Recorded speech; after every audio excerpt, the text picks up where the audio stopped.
Hello, Gemini. Welcome to your end of January 2021 general tarot reading. It's Rena here. Looking at my cards. Some of them are upside down. I'm glad I noticed this because that would have been a disaster. I don't mind a few um, reversed cards, but this is getting ridiculous. Or like half of the deck was upside down. Yeah, I snorted to indicate great mirth. Um, so anyway, what is new and exciting today or yesterday? It's a new moon, Capricorn. For you, this is the eighth house, the phoenix rising from the ashes. Are you feeling a sense of rebirth in any way? If I get the judgment card, then we'll know that we're on the right track. And then at the end of the month, we are having a full moon at 9 degrees of Leo. And the Leo is your third house, which is the house that you rule. So that's always fun because you understand the goings on in that house. So there could be some kind of news that is revealed to you that really, makes you connect the dots about some things in your life. And secrets revealed or things like that, but maybe has something to do with family, or maybe for some of you, you're finishing some kind of a training. That could be the third house. If you work in an elementary school and you're having some kind of drama with that, there might be some kind of big reveal. Who knows? Okay, I'm using the Wild Unknown Tarot deck in case you're interested. Okay, two cards came out. I'm going to put them here to the side. I don't mean they're to the side, but they're going to be together. We're getting this card all the time, the Eight of Swords. Eight of Swords, negative self-talk, Son of Wands, Knight of Wands. Okay, I want to do something. Let's see. Okay, I want to get an additional card.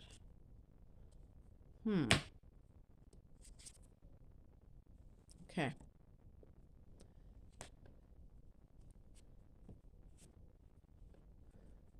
Okay, so, and I did get, even when you shuffle cards, that doesn't mean that every card is going to be separated from each other in subsequent readings. And I did get the 4 and 5 of Swords for Taurus. That was the sign I just did earlier this afternoon. So that is coming up for you, but they are together for one position instead of different positions. Now here's another sword, the Justice card is a sword because this is connected to Libra, and Libra is an air sign, and you're air, so you're swords too. The Justice card. Now, if you notice anything different in this deck? It's an 8. It's not an 11 like it is in, I think, most decks. That's just what I have assumed, that it's in most decks it's 11. So the number 8, and then of course we have the 8 here, is a number of worldly power and wealth, material wealth. So that was the thing, because when I was talking about the new moon today in the 8th house, it could have something to do with other people's money. So if this is you and a spouse about to get divorced and you're fighting over money, that's what the 8th house could be. Or an inheritance, that could be what's going on.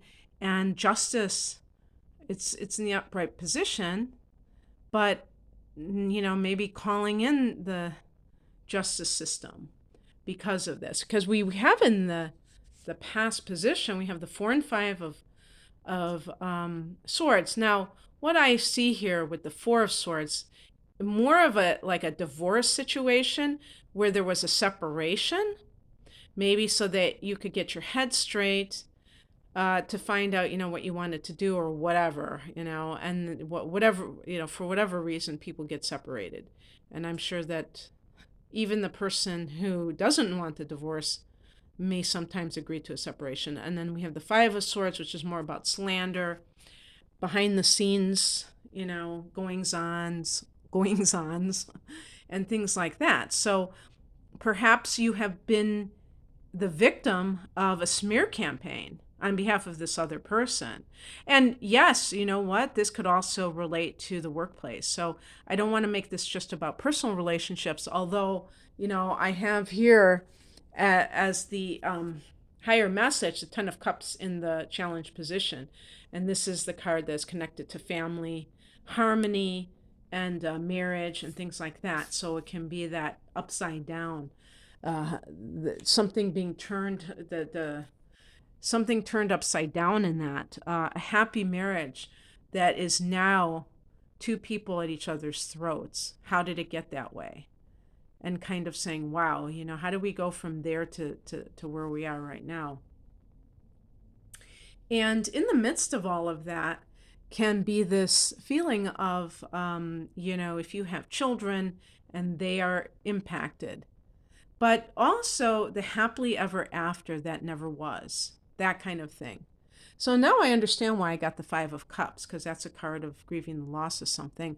But I don't know exactly what this situation is for each of you, or even if all of you identify with what I'm talking about. It does seem rather dramatic, and of course, not everybody is dealing with it. So if this doesn't fit your situation, then you can, just leave it alone. But for those who are, they can resonate, then for sure. Now, one thing I want to say about this is that oh yeah, what's weird? Oh, I just said something um that I'm hello.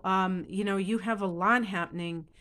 For instance, you have probably Venus in that eighth house. So there could be money issues that are connected to um, more than just yourself. So there might be some astrological things, and Pluto is in there. So yes, Gemini people have been dealing with things, because I want to say that even like if somebody is getting divorced and maybe it was at one time something that was happy, and now it's like two people at each other's throats, or maybe that other person is at your throat and you're trying to keep the peace and you don't know what made them turn. It can be a very uncomfortable feeling. So whatever that is for you, it can be like a very disillusioning, if that's a word, feeling. It can feel disillusionment, because if that person was acting so much differently and they've changed, it is rather unnerving when somebody does that. But I think as the higher message, it's, the issue of impermanence. But also, was this something that was really real? Because sometimes people, in retrospect, they see that, hey, you know what? My relationship was never what I thought it was. They kind of start to, it's like they open their eyes about it, and that's actually a good thing. And so what if this is like, even like a sibling, if you're fighting over an inheritance, because that's what that was one thing too. The third house can be siblings. So someone could be like saying, you could be seeing your sibling, a side of them that you've never seen before, and that could just like be like, wow, very sad that you have to see that side to them. And then we have, as the challenge, we have the Eight of Swords, and this is a card of, um, you see is that a chrysalis? I never know what to call it. And I don't even know if chrysalis and cocoon are the same things. I'm not a science person, but in any case, I think it's an interesting depiction of the Eight of Swords. If you think about the Rider-Waite deck, it shows the woman, and she's being tied, bound, and maybe gagged, and she can't do anything. She can't move.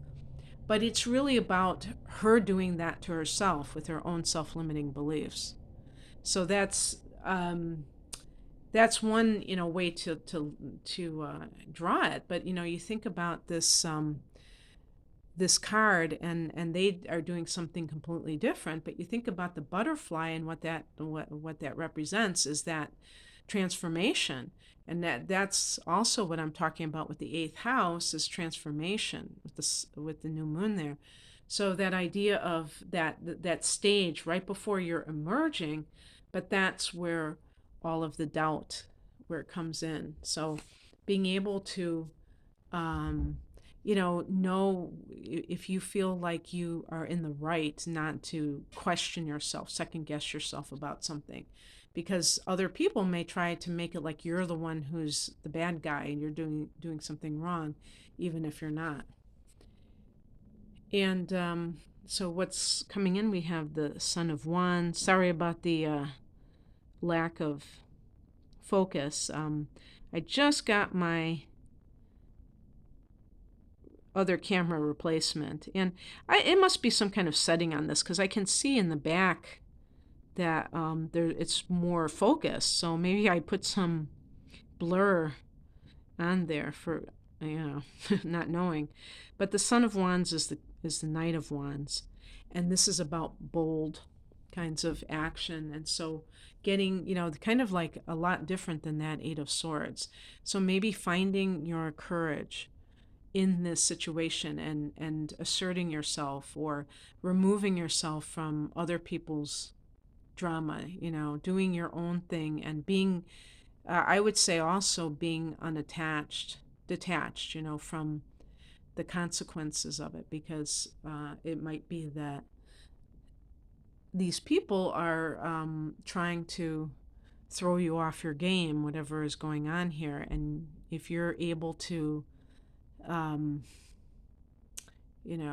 persevere, but also maybe not get, where they stay above the fray, that kind of thing, then let them be negative with each other, because that's to me what the Five of Swords is, when people bond over negative talk about somebody else. That's a very low vibration. That's all there is to it. So then we have two more cards that I wanted to. So I got this. I picked another card because this isn't the kind of card I want as the outcome.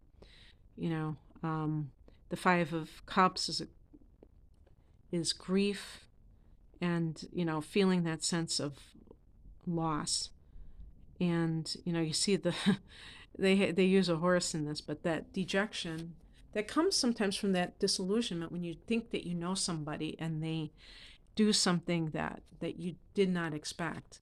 And so I did pick an additional card, and I got the Ten of Wands. And this is a card of that sense of maybe burning the candle at both ends. This has a career vibe to it. So this may be being very busy right now. I don't know if that's true for you.